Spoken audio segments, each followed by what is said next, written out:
अभी वर्तमान प्रधान धर्मेंद्र सिंह यहाँ टेम्पो स्टैंड पर ताश खेल रहे थे। तो ताश खेलते रहे, इस केस में तो दो आदमी मोटरसाइकिल पर आए। जो जानकारी हुई, एक तो सतेंद्र का बदमाश का लड़का है जो में, तो आकर तो यहाँ ने गोली चला दी। उसके सिर में 3-4 गोली जहाँ तक की उम्मीद है। एक के हाथ में लगी, एक और है, दो के गोली लगी। जाते जाते ये कहे गए खोरीब का प्रधान नहीं, हम ही लड़ेंगे, इस गांव में कोई हो रही नहीं, आवे नहीं, रंजिश नहीं प्रधान की। यह तो काम में विकास पे ध्यान था। आपने देखा वो सारे को कैमरे सब, इस पे किसी तक कोई झगड़ा नहीं, कोई कुछ ही कह। देखिए, थाना बेनौली क्षेत्र अंतर्गत ग्राम सिरसली में आज शाम मुझे सूचना मिली कि 2 बाइक सवार व्यक्तियों के द्वारा 2 लोगों के ऊपर फायरिंग कर दी गई है, जिसमें ये दोनों लोग घायल हुए हैं।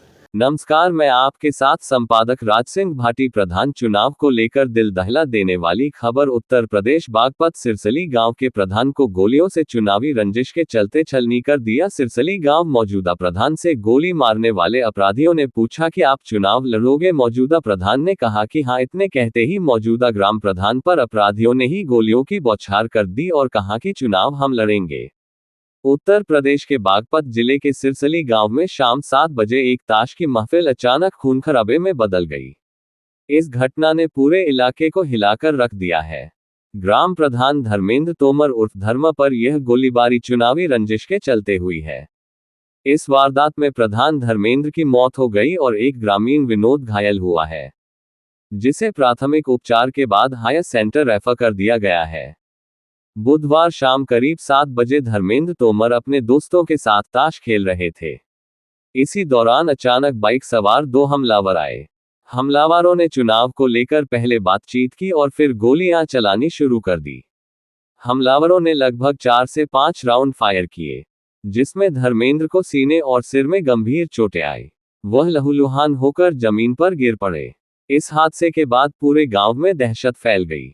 गोलियों की आवाज से गांव की गलियां सन्नाटा छा गया और ग्रामीण भयभीत होकर इधर उधर भागने लगे। गोलीबारी के बाद हमलावर मौके से फरार हो गए। हमले के तुरंत बाद घायल धर्मेंद्र और विनोद को अस्पताल ले जाया गया। अस्पताल में धर्मेंद्र को डॉक्टरों ने मृत घोषित कर दिया और विनोद की स्थिति नाजुक बताई जा रही है। ये हमला चुनावी रंजिश का परिणाम है। धर्मेंद्र तोमर वर्तमान में ग्राम प्रधान है और पूर्व प्रधान भूपेंद्र गुट से जुड़े हुए हैं, जिनकी कुछ समय पहले हत्या हो चुकी है। माना जा रहा है कि यह हमला उसी रंजिश का ही हिस्सा है।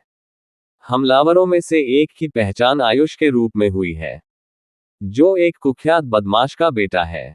दूसरा हमलावर अभी अज्ञात है। गोलीबारी इतनी अचानक थी कि गांव की सामान्य स्थिति भी भंग हो गई।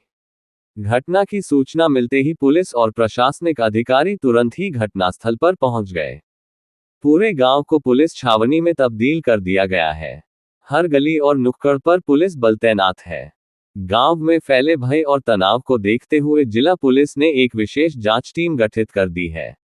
पुलिस का दावा है कि जल्द ही हत्यारों को गिरफ्तार कर पूरे मामले का खुलासा किया जाएगा। ऐसी अपने आसपास की और देश विदेश की खबर देखने के लिए हमारे चैनल राज न्यूज एक्सप्रेस और भारत न्यूज एक्सप्रेस को सब्सक्राइब, लाइक, शेयर, कमेंट जरूर करें। अगर आपके पास कोई खबर है और कोई एडवर्टाइज के लिए हमसे संपर्क कर सकते हैं और अपनी राय जरूर दें। हर खबर पाइए सीधा अपने मोबाइल पर।